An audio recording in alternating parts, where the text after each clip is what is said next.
was only 6 years old when her life was taken in the most unthinkable way. Jersey Bridgeman's short life was marked by betrayal, abuse, and unimaginable tragedy, first at the hands of her own parents, and ultimately by someone who had promised to protect her.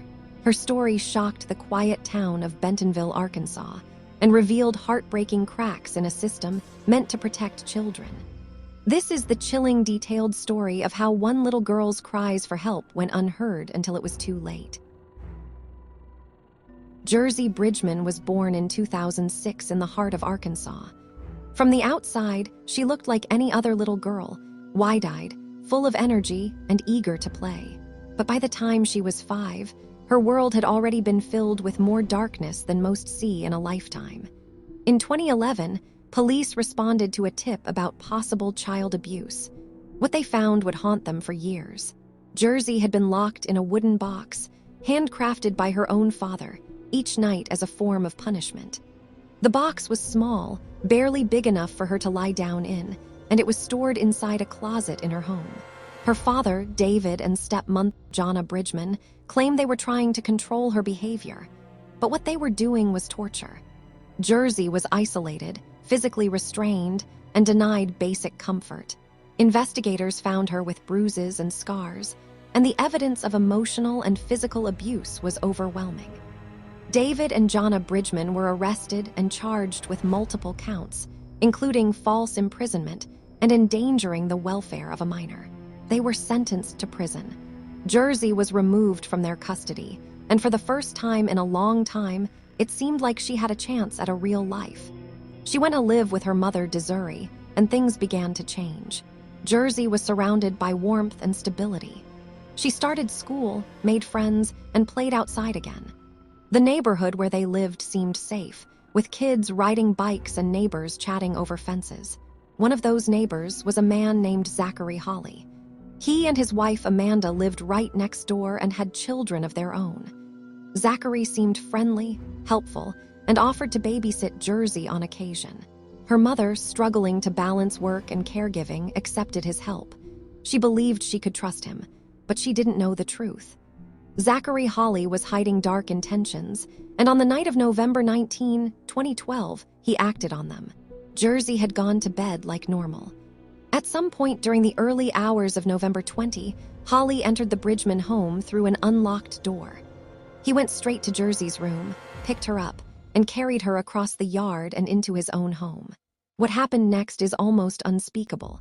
Hawley sexually assaulted Jersey. Then, in an effort to silence her and cover up his crimes, he smothered her with a pillow until she stopped breathing. After killing her, he put her small body in a plastic storage container and left it behind a vacant house nearby. He returned home and acted like nothing had happened. The next morning, Desiree woke up and found her bed empty. Panic set in instantly. She called 911. The entire town rallied to search for Jersey. Police officers, firefighters, neighbors, and volunteers combed the area, but the search ended in horror. Later that day, her body was discovered, stuffed inside a bin behind a nearby home. The town of Bentonville was shaken to its core. Investigators immediately began questioning people close to the family, and Zachary Hawley stood out almost right away. He had been among the last people to see Jersey alive. He had babysat her before, and oddly, he seemed to insert himself into the investigation, offering to help search and giving statements to police. His behavior raised red flags. He gave inconsistent timelines and appeared visibly nervous when pressed for details. When police asked him to submit a DNA sample, he agreed, thinking he was being helpful. But the results would seal his fate. DNA found on Jersey's body and clothing matched Zachary Hawley. Confronted with the evidence, Hawley tried to change his story. He initially denied everything. Then he claimed he blacked out. Eventually, he confessed to taking her but claimed he couldn't remember anything that happened afterward. On November 23, 2012, Hawley was arrested and charged with capital murder, kidnapping, rape, and residential burglary. The charges reflected the sheer brutality of what he had done. As the news broke, the community was stunned. People who had trusted Hawley couldn't believe the man who smiled and waved from his porch was capable of such horror.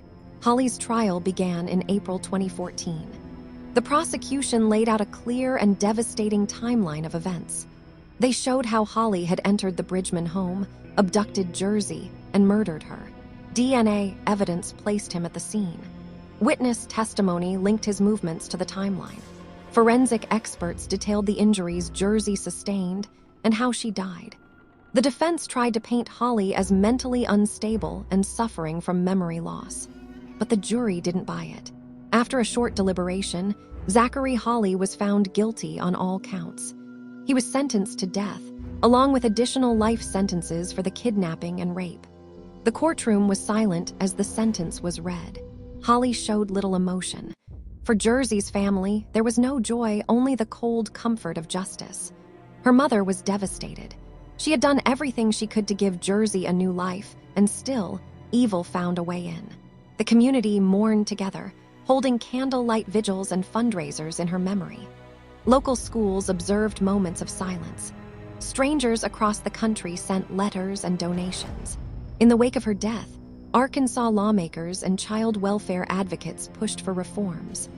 People questioned how someone like Zachary Holly could live next to a vulnerable child without any scrutiny.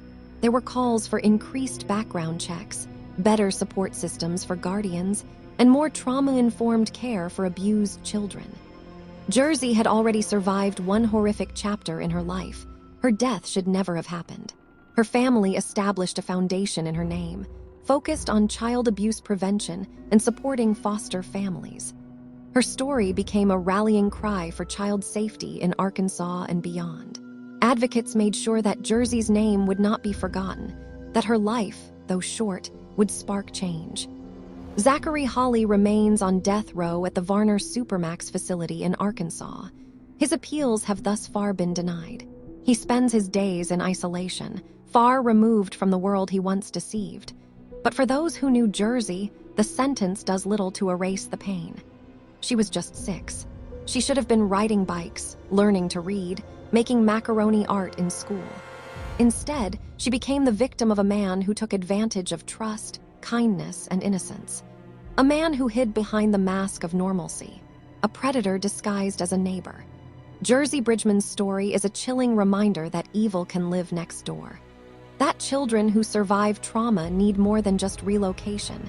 They need constant protection, healing, and watchful eyes. Her life mattered, and the world must never forget her name.